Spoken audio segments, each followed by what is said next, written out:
सभी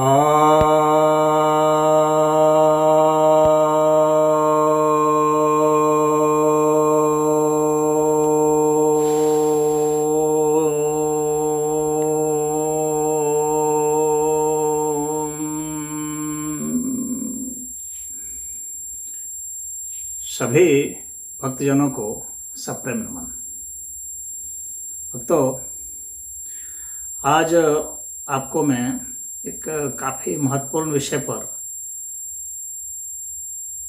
कुछ बात बतलाने जा रहा हूँ।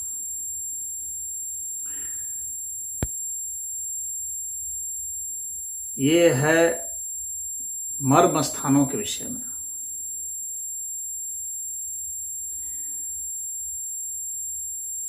आप सुने होंगे एक्यूप्रेशर पद्धति। आप सोचते होंगे कि एक्यूप्रेशर जो है, बहुत लोग जानते हैं कि चाइना से आया है एक्यूप्रेशर, चीन की देन, ऐसा मानते हैं। लेकिन नहीं, यह सच नहीं है। भारत में इस पर काफ़ी पहले से ही ऋषि मुनियों ने इस पर शोध किया है, इसका प्रयोग किया है, इसका उल्लेख किया है। हमारे आयुर्वेद में इसका काफ़ी पहले से ही जिक्र है। धन्वंतरी रहे हों, सुश्रुत हों, वाग्भट जी हों, इन सभी ने, पैल जी हों, इन सभी ने, जो बहुत बड़े बड़े आचार्य थे, वैद्यक विज्ञान के, उन लोगों ने इस पर बहुत कुछ लिखा है। हम लोग के पास इसके पर्याप्त प्रमाण है। तो मर्म किसको कहा जाता है और मर्म का उपयोग क्या है, मर्म के लक्षण क्या हैं, कितने मर्म होते हैं,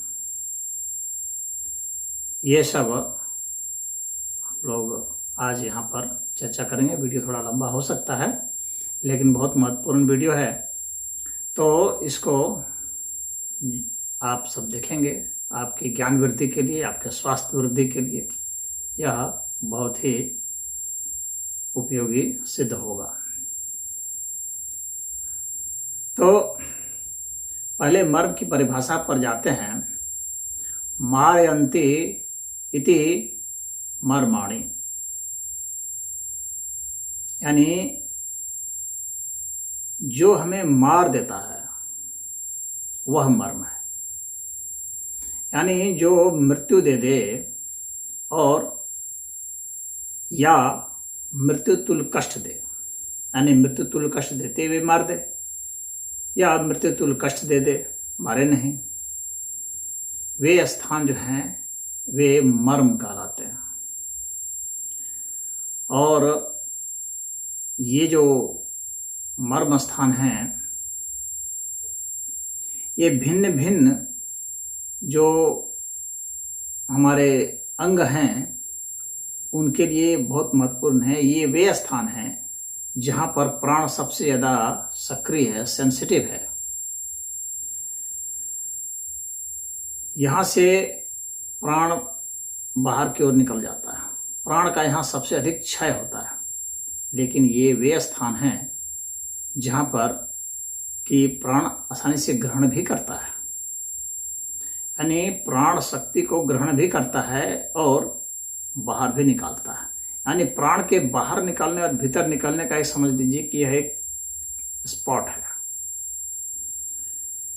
इसीलिए इस स्थान को जानना काफ़ी जरूरी होता है, क्योंकि जब आप उस स्थान को जानेंगे तो आपको बहुत लाभ होगा। जितने जो चिकित्सा क्षेत्र में है वे, और जो आयुध क्षेत्र में हैं, यानी मारने वाले क्षेत्र में, मार्शल आर्ट्स वाले हैं, वे भी जानते हैं इन चीज़ों को, क्योंकि वहाँ पर प्रहार करके हम अधिकतम जो है अपने शत्रु को नुकसान पहुँचा सकते हैं। और चिकित्सा क्षेत्र में कि हम उन स्थानों को जान करके जहाँ उनका वेध हो गया है, यानी जहाँ पर ज़्यादा आघात लग गया है, चाहे शस्त्र प्रहार से, चाहे अस्त्र प्रहार से, चाहे किसी रोग से जो ग्रसित हो गया है, तो उसको हम लोग वहाँ से फिर ठीक करने की कोशिश कर सकते हैं। उससे हम उनके प्राणों को बचा सकते हैं और उनको वेदना से बचा सकते हैं, उनको रोगों से बचा सकते हैं। तो हम लोग में चाहे हम लोग के शरीर में अगर ये देखा जाए कहाँ कहाँ पर कि कुल जो है जो मर्म की जो संख्या है, ऐसे मर्मों की पूरे शरीर में जो संख्या जिसमें सारे राजी हैं, यानी धन्वंतरी भी जी राजी हैं, वाग्भट भी जी भी, सुश्रुत भी राजी हैं, वे 107 हैं। ऐसे 107 मर्म स्थल हैं। अब ये 107 जो मर्म स्थल हैं, इनको उन लोगों ने भिन्न भिन्न प्रकार से बांटा है। तो कोई ये मानते हैं कि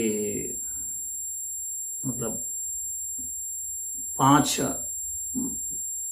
ग्रुप में बांटा है, 5 वर्गों में बांटा है, और वाग्भट जी ने इन्हें 6 भागों में बांटा है।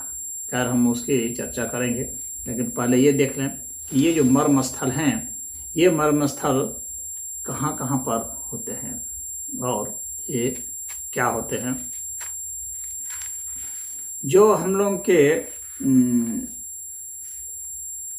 जैसे कि मांसपेशी है या हड्डी है या धमनियाँ हैं या सिराएं हैं,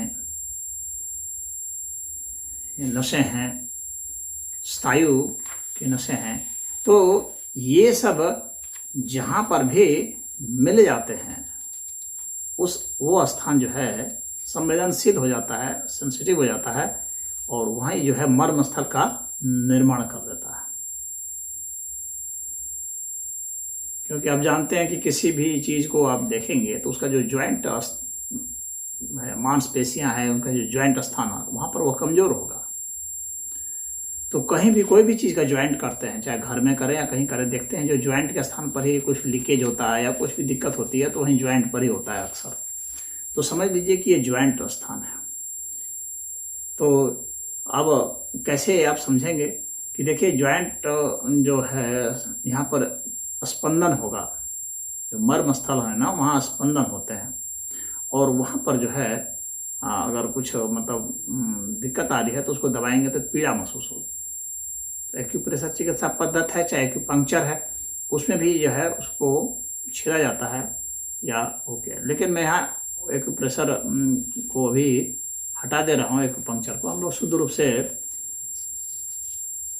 उसकी बात कर रहे हैं मर्म स्थल के, उसमें भारतीय सिस्टम के हिसाब से। तो वहाँ जो है वह विषम स्थिति, वहाँ जो है काफ़ी हमारी जो प्राण शक्ति है वहाँ पर बहुत ज़्यादा उसका प्रवाह होता है, या प्रवाह अवरुद्ध भी हो सकता है। अगर अवरुद्ध हो गया तो रोग हो गया, अगर प्रवाह सही रहा तो स्वास्थ्य हो गया। तो वहाँ पर हम लोग उसको दबा करके या छेद करके, जैसे एक्यूपंक्चर में छेद देते हैं या उसको दबा देते हैं, तो उसके माध्यम से उसको ठीक कर सकते हैं।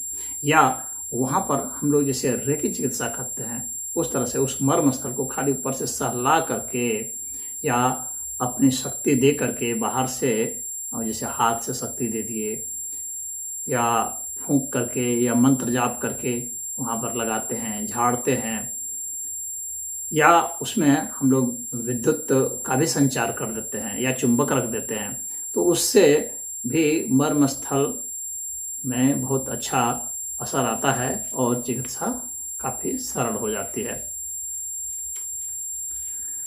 तो जो हमारी मांसपेशियां हैं, अस्थियां हैं, स्नायु हैं, धमनियां हैं, सिराएं हैं, संधियां हैं, इनका जो मिलन जो है ना वही मुख्य पॉइंट है। ये आपको समझ लेना है, और यह समझ लेना है कि वहाँ उस स्थान पर विशेष पेन होता है। तो वे संवेदनशील जगह है, यह हर व्यक्ति को जानना चाहिए, क्योंकि आपका स्वास्थ्य आपके हाथ में होता है इससे। और जो दवाइयों से उपचार नहीं हो पाता है वह इन मर्म स्थलों की चिकित्सा करने से उपचार हो जाता है। तो अब ये जो है, अब इसमें देखा गया है कि हम लोग के पैर में जो यहाँ की पद्धति है, मैं चीन की और उसकी बात नहीं कर रहा हूँ या आधुनिक चिकित्सा की बात नहीं कर रहा हूँ, मैं उस समय की बात कर रहा हूँ जो हमारे शास्त्रों में वर्णित है, जिसको हम लोग प्रमाणित तौर पर कह सकते हैं। तो हमारे हाथ में और हमारे पैर में जो हमारे आयुर्वेदाचार्य हैं, उन लोगों ने जो वर्मस्थल को पकड़ा है, मैं उसकी बात कर रहा हूँ। तो हमारे टांगों में और हाथों में 11 मर्मस्थल होते हैं। हमारे पेट में, उदर में 3 मर्मस्थल बताए जाते हैं। हमारे सीने में 9 मर्मस्थल बताए जाते हैं और पीठ में 14 बताए जाते हैं। और यहाँ से लेकर के यहाँ तक का जो है हिस्सा, सिर तक का, उसमें 37 मर्मस्थल बताए जाते हैं। अब इनको जो है बांटा है, जैसे मैंने बताया था कि धन्वंतरी जी ने इसको 5 भागों में बांट दिया है। तो उनके जो 5 भाग हैं, उसके हिसाब से जो मांस में जो मर्मस्थल है वे 11 है, और सिरा में जो है, सिराओं में जो है वो 41, स्नायु में जो है वो 27 है, और अस्थियों में जो है वह 8 है, और संधि में 20 है। ये धमनी को मर्मस्थल में शामिल नहीं करते हैं धन्वंतरी जी, लेकिन वाग्भट जी करते हैं, और इन्हीं की तरह, धन्वंतरी की तरह ही सुश्रुत भी शामिल नहीं करते हैं। तो वाग्भट भी जो हैं वे करते हैं, वे 6 बताते हैं, वर्गीकरण वे 6 प्रकार से करते हैं। तो उसमें से तो वे मांस मर्म की संख्या जो है वे 10 बताते हैं, और अस्थि मर्म की संख्या वे जो है 8 बताते हैं, स्नायु मर्म की संख्या वे 23 बताते हैं, और धमनी मर्म की संख्या वे 9 बताते हैं, जो कि उन लोगों ने नहीं माना है, सुश्रुत और धन्वंतरी जी ने। और सिरा मर्म की संख्या ये 37 बताते हैं, और संधि मर्म की संख्या ये 20 बताते हैं। अब मांस मर्म की जो संख्या है जो 10 है, तो उसमें से इंद्रवस्ति, तल हृदय और स्तन रोहित है, ये 3 प्रकार के हैं, और इन 3 प्रकारों को मिलाकर के ये 10 हैं। और अस्थि मर्म जो हैं वो 8 हैं, जिसमें कि प्रकार जो हैं वो हैं शंख, कटिक, तरुण और नितंब और अस्फलक। और स्नायु मर्म जो हैं वो 23 हैं, इसमें आणी, कुर्च, कुर्च सिर, अपांग, क्षिप्र, उत्क्षेप, अंश तथा बस्ती। ये जितने भी नाम मैं बता रहा हूँ और ये कहाँ कहाँ हैं, इसका जो है इस वीडियो में मैं फोटो चस्पा कर दूंगा, आप लोग उसे देख लेना कि कहाँ कहाँ पर हैं, वो आपको सुविधा हो जाएगी। धमनी मर्म जो है वो 9 है, गुदा, अपस्तंभ, विधुर और श्रृंगाटक। और सिरा मर्म जो हैं वे 37 हैं। ये गुदा जो है वास्तव में गुद है, और जो गुदा में है मर्म, धमनी मर्म। तो सिरा मर्म जो है वो 37 हैं, इसमें बृहति, मातृका, नीला, मन्या, कच्छधर, फना, विटप, हृदय, नाभि, पार्श्व संधि, स्तनमूल, अपलाप, स्थपनी, उर्वित, लोहिताक्ष। और संधि मर्म जो है वो 20 हैं, उसके प्रकार हैं आवृत, मणिबंध, कुकुंदर, सीमंत, कर्पूर, कुरपर, गुल्फ, कृकाटिका, जानु और अधिपति। ये जो हैं ये मर्मों की संख्या और कहाँ कहाँ पर कैसे कैसे मर्म हैं ये है। इसमें सबसे महत्वपूर्ण जो हैं वे 7 माने जाते हैं, इनको महामर्म कहा जाता है। और कुछ तो हैं जो कि 10 को मानते हैं कि वे 10 जो हैं ये महामर्म है। अब इनके बीच में हम जानते ही हैं कि अलग अलग हैं। तो ये 10 जो हैं, कुछ तो ये मानते हैं कि मूर्धा में जो सिर का हिस्सा है, कंठ, हृदय, नाभि, गुद, बस्ती, ओजस, शुक्र, रक्त और मांस। तो ये जो है ये प्राण का आयतन है, प्राण का यहाँ पर फैलाव ज़्यादा होता है। तो ये चरक जी ने, जो मैंने अभी बताया, ये चरक जी का है कि उन्होंने ये 10 संख्या मानी है प्राणायतनों की। आचार्य भेद जो है वो आहार के आधार पर, आहार से जो उत्पन्न हो जाता है, मतलब उसका जो प्रोडक्ट है, उसके आधार पर वे भी 10 माने हैं जहाँ की प्राण का विशेष प्रवाह होता है।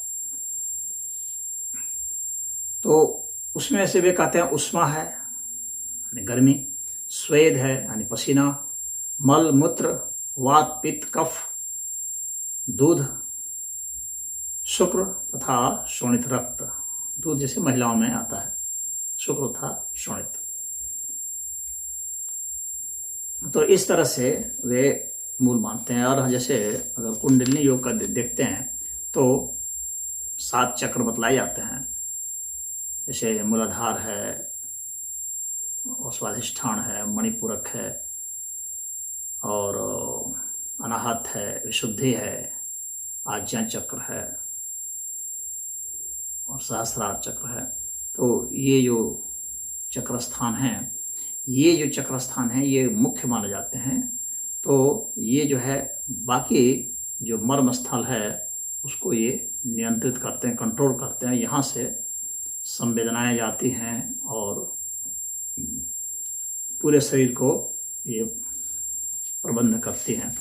तो ये जो हैं काफ़ी महत्वपूर्ण माने जाते हैं। अब इसमें से एक मर्म है जिसको अधिपति कहा जाता है, जिसको ब्रह्मरंध्र भी कहते हैं योग की भाषा में, लेकिन चिकित्सा की भाषा में अधिपति कहते हैं। गीता में इसी को ऊर्ध्वमूल कहा गया है, जहाँ पर जब छोटा सा जो बच्चा होता है आप देखेंगे तो 1 वर्ष के भीतर वाला, उसके वहाँ पर फक फक फक फक करता रहता है, यहाँ पर स्फुरन होता रहता है, स्पंदन होता रहता है। तो बाद में वो 1 साल में वो हड्डी बढ़ करके उसको बंद कर देती है। तो उस स्थान का सबसे महत्व है, वह सबसे महत्वपूर्ण होता है। और ये मर्म स्थल क्या है कि जहाँ पर भेद दिया जाएगा ना तो मृत्यु हो जाती है अमूमन। और जैसे कई मर्म स्थल हैं तो उसमें कुछ पीड़ादायक हैं, कुछ विकार पैदा करते हैं। तो उसके आधार पर भी इन लोगों ने जो हमारे आयुर्वेदाचार्य हैं, इन लोगों ने 5 प्रकार का उसमें फैसला किया है। उसको वर्गीकरण मर्मों का जो है ना 5 प्रकार का किया है। तो पहला जो प्रकार है वो सद्योमारक मर्म कहलाता है। सद्योमारक मर्म मतलब कि जिसमें कि मृत्यु 7 दिन के भीतर ही हो जाती है। बहुत जल्द, 7 दिन नहीं, सॉरी, मतलब हाँ अधिकतम 7 दिन, वैसे अमूमन 3 दिन में ही हो जाती है, लेकिन फिर भी वो एक्सटेंड करके उसको 7 दिन तक ले जाते हैं, कहते हैं कि 7 दिन में तो मर ही जाता है। तो सद्योमारक मर्म उसको कहा जाता है। तो ये जो है सद्योमारक मर्म जो है, इनमें कौन कौन से आते हैं? इसमें नाभि, शंख, अधिपति, गुद, हृदय, स्त्रिंगाटक, वस्ती और मातृका, ये जो हैं ये सद्योमारक होते हैं। यानी यहाँ पर अगर चोट लग जाती है बहुत ज़्यादा तो मृत्यु इतने समय में हो जाएगी। उसी तरह से एक है कालांतर, एक इसके बाद एक वर्ग है जो कालांतर प्राणहर मर्म है। तो इसमें कालांतर मर्म में क्या होता है कि मृत्यु तो होती है लेकिन थोड़ा सा समय उसमें ज़्यादा लग जाता है, महीना भर के करीब लग जाता है। 15 दिन से 30 दिन के आसपास का समय इसमें माना गया है। और इनके नाम इस प्रकार हैं: अपस्तंभ, तल हृदय, पार्श्व संधि, कटिक तरुण। ये सब नाम जो आपको उटपटांग लग रहे होंगे, लेकिन जब आप फोटो देखेंगे ना तो आपको स्पष्ट हो जाएगा कि कहाँ कहाँ पर हमारे हैं और आप आसानी से चिन्हित कर लेंगे, फिर उस आपको सुविधा हो जाएगी। कटिक तरुण, सीमंत, स्तनमूल, इंद्रवस्ती, क्षिप्र, अपलाप, बृहति, नितंब, स्तन रोहित, ये हैं। ये 33 इनकी संख्या है। ये कालांतर में आते हैं, यानी यहाँ पर अगर चोट लग जाए तो थोड़ा सा समय लगेगा, तो मर जाएगा आदमी 15 से 30 दिन में। उसी तरह से एक है विशल्य घन मर्म। इसमें क्या है, कुछ ऐसे जैसे कोई गोली है, छर्रा वगैरह कहीं लग जाता है, तो कुछ ऐसा होता है जो वहाँ पड़ा रह जाता है, उसके बाद भी आदमी नहीं मरता है। आप देखे होंगे, बहुत सुने भी होंगे, कुछ पड़ा हुआ रह जाता है, उसको अगर कुछ ऐसे होते, ऐसी जगह लग जाते हैं जहाँ से उसको निकाला नहीं जा सकता, अगर निकाल देंगे तो वो मर जाएगा आदमी, ये होता है। उसको निकालने की जो कला है वो यही है कि जैसे कुछ होम्योपैथ वगैरह में कोई दवाई है कि वो जो है पक अगर उसे निकल के धीरे धीरे धीरे वो नीचे से भरते हुए उभर करके आ जाए बाहर, और तब वहाँ से आप निकाल लें, अपने से ही वो निकल जाता है पक करके, तब समझिए कि वो ठीक है, अन्यथा वो मर जाएगा। अगर निकालने की कोशिश होगी ना तो वो मर जाएगा। कुछ ऐसे होते हैं। तो हर जगह की जो है शल्य चिकित्सा नहीं की जा सकती, ऑपरेशन नहीं किया जा सकता है। तो ऐसे शल्य घन मर्म कहा जाता है। और ये जो हैं इनमें कौन कौन है, एक है उच्छेद और एक है स्थपनी। तो ये मर्म है, ये विशल्य घन मर्म है। अपने से पक के बाहर निकल जाएगा तो ठीक है, कोशिश की जाएगी तो वो व्यक्ति मर जाएगा।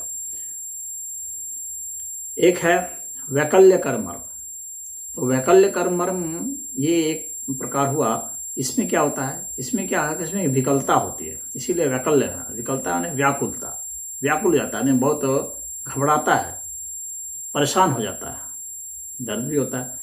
तो अमूमन यहाँ मरता नहीं है, लेकिन अगर बहुत ज़्यादा चोट हो, बहुत गहरा चोट हो तो मर भी सकता है।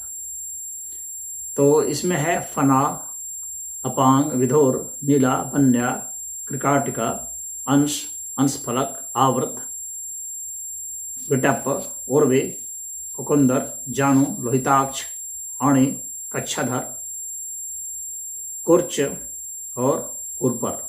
ये 44 हैं। अब इनकी संख्या मैंने नहीं बताई है यहाँ, उसकी ज़रूरत नहीं है, लेकिन ये प्रकार मैंने आपको बता दिया। अब इसके बाद है रुजाकर मर्म। ये वो मर्म है जो काफ़ी पीड़ा देता है, कष्ट देता है। तो ये जो है कुर्च सिर, गोल्फ और मणिबंध, ये जो हैं ये मर्म है।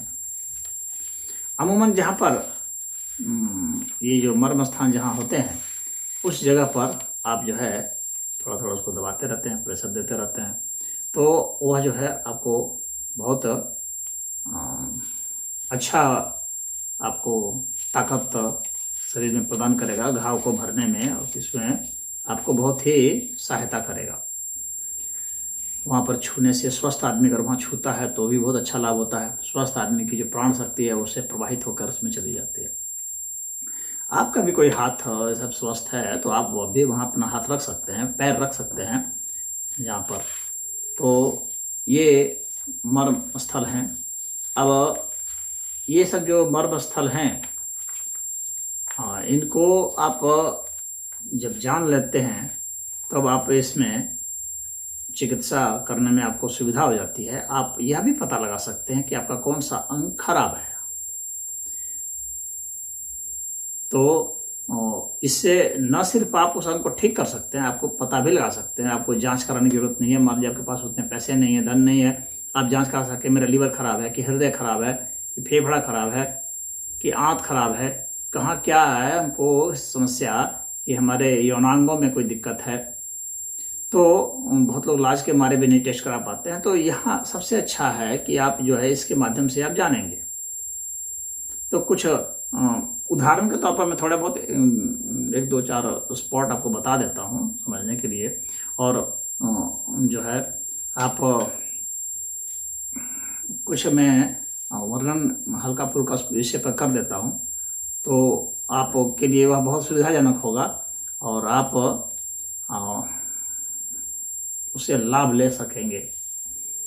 जैसे कि अब मैं कई सारे वीडियोस ऐसे हैं जिसको मैंने बनाया भिन्न भिन्न रोगों के लिए, तो उसमें आप देख सकते हैं कि वहाँ जा करके कि क्या क्या है, कहाँ पर क्या करना चाहिए। जैसे मान लीजिए कि हल्का सा एक स्पॉट मैं आपको 1-2 बताता हूँ। जैसे सर्दी जुकाम की बात है मान लीजिए, तो यह नाक का ये छोर है यहाँ, आप देख रहे ये नाक का छोर है यहाँ। तो तो यहाँ पर अगर आप दबाते ऐसे करते हैं, ये मर्म स्थान है, यहाँ से दबाते हैं तो आपके लिए यह बहुत अच्छा होगा और आपका ये ठीक होने लगेगा। उसी तरह से आप ये आँख के बीच में, यहाँ बाहों के बीच में यहाँ आप दबा सकते हैं, यहाँ पर ऐसे ऐसे। और बहुत ज़्यादा प्रेशर भी नहीं डालना है और बहुत हल्का भी नहीं होना चाहिए। हाँ, अगर हल्का रखेंगे तो फिर तो ठीक है, आप प्राण शक्ति प्रवाहित कर सकते हैं, फिर अपनी चेतना से वहाँ पर वो कर सकते हैं, उसका भी असर आएगा। लेकिन अगर आप दबाते हैं तो प्रेशर टेक्निक से जाएगा। तो आप किस तकनीक से भेजते हैं यह भी महत्वपूर्ण है। आप चुंबक भी रख सकते हैं, विद्युत प्रवाह भी होता है, जो छोटे कम वोल्ट के जो आते हैं तो उसका भी उसमें असर डाला जाता है। आशीर्वाद वगैरह यहाँ पर इसलिए देते हैं, आशीर्वाद यहाँ देते हैं क्योंकि यह जो है अधिपति देखा जाता है, आशीर्वाद यहाँ दिया जाता है। तो वह चूँकि सेंटर है, वो सबको संचालित करने वाला जो पावरफुल है, इसलिए आशीर्वाद यहाँ दिया जाता है। आशीर्वाद यहाँ सिर पर देने के पीछे यह भी एक कारण है। यहाँ मर्म स्थल होता है, हथेली में होता है, हर जगह कई जगह है। आप लोगों को अब मैं फ़ोटो उसमें शेयर कर दूंगा तो उसमें आप देख लेंगे, आपको इंटरनेट पर फ़ोटो भी मिल जाते होंगे, कोई बहुत बड़ी बात नहीं है। ये देखिए, ये बायां हाथ है, ये उंगली है कनिष्ठा उंगली। अब इस उंगली के ठीक यहाँ पर नीचे ये जो रेखा है, यहाँ से जब आप यहाँ पर आ जाते हैं, यहाँ पर आप दबाते हैं इसको, तो क्या होता है, ये जो है आपके हृदय के लिए बहुत अच्छा है। तो फिर जो जितने मर्म स्थल हम लोग को बताए गए हैं उनको भी फिर छोटे छोटे कई हिस्सों में बांट दिया गया है, लेकिन आपको मैंने मुख्य बताया है। ये है यहाँ पर दाएं हाथ का, ये देख लीजिए, यहाँ हृदय की समस्या है तो यहाँ आप दबाएंगे तो ये उसका मर्म स्थल है। हमारी जो ये है रीढ़ की हड्डी है, पूरा का पूरा ये मेरिडियन है। अब उसमें जो है, अगर आप देखेंगे कि उससे संबंधित जितने अंग हैं वो जिसकी सिद्ध में है वही अंग है, तो आप वहाँ पर उसको दबाएंगे, मालिश करते हैं तो वहाँ पर करते हैं तो उसका बहुत ही अच्छा असर आता है, आप उसको करेंगे तो शरीर में कोई भी परेशानी होती है तो हम उसको उस तरह से कैसे। तो खैर, आपको मैं कुछ जो अभी बताए गए हैं उसका मैं आपको कुछ हल्का फुल्का उसके विषय में बता देता हूँ। जैसे क्षिप्र है, जो हमारी जो उंगलियां हैं पैर की, मतलब अंगूठा और जो अंगूठे के बगल की जो उंगली है उसके मध्य में होता है क्षिप्र, जो कि हृदय के लिए और फेफड़े के लिए बहुत महत्वपूर्ण है। इसलिए अगर आप पहनते हैं खड़ाऊं वगैरह तो वो बहुत लाभ करता है। उसी तरह से और एक है, इसको कुर्च कहा जाता है। तो वो जो है, जो हमारे अंगूठे के बगल वाली जो उंगली होती है उसके ठीक उसके नीचे अगर आएंगे तो वहाँ पर होता है कुर्च। तो वह जो है दृष्टि के लिए बहुत बढ़िया होता है। इसी तरह से एक तल हृदय होता है, तो उसमें जो ठीक आपका पैर के जो है, जो कनिष्ठा के ठीक बगल वाली जो अनामिका उंगली है मान लीजिए, तो उसी के सीध में आपको ठीक नीचे आ जाएगा। तो वह जो है आपके फेफड़ा के लिए बहुत अच्छा होता है। तो ये सब थोड़े बड़े आपको उदाहरण हैं। अब मैं ज़्यादा तो विस्तार से बताऊंगा, थोड़ा सा बड़ा हो जाएगा। कुर्च सिरा है, तो वह ठीक जो तल हृदय का मर्म स्थान है उसके ठीक नीचे, मतलब 2 उंगल से 2.5 उंगल के बीच में आप उसके नीचे अगर आते हैं, यानी एड़ी की ओर आते हैं, तो वहाँ पर होता है तो मसल स्पाज्म जिसको हो जाता है, मस्कुलर एट्रोफी जो हो जाती है, तो उसके लिए वह बहुत ही अच्छा होता है।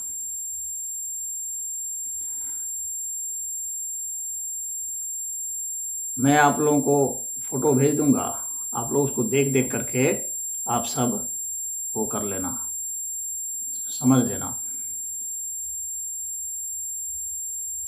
इसमें जो नाम हैं वे जैसे बृहति है, तो ये जो बृहति है यह जिसको कि हम लोग योग की भाषा में इसको हृदय चक्र भी कहा देते हैं, आज्ञा चक्र कहा देते हैं, तो उसके लिए है।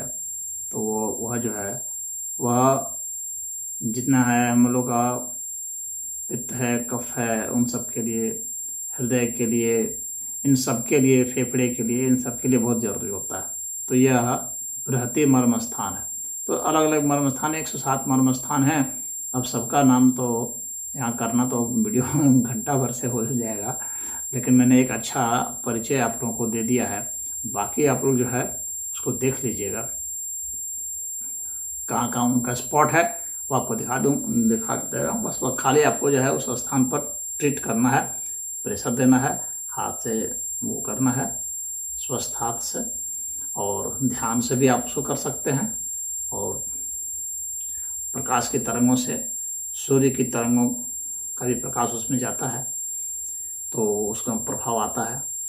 और सामान्य प्रकाश, यहाँ तक कि आजकल जो है लेज़र बीम से भी उसमें दिया जाता है, ताकत दिया जाता है, चुंबक के माध्यम से भी दिया जाता है।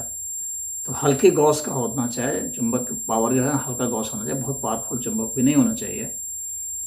जितनी उसकी ज़रूरत है वो जो चिकित्सक होते हैं वे जानते हैं, तो इसलिए जो सेफ जो है हल्का चुंबक जो है वही ठीक होता है, तो उसको देंगे।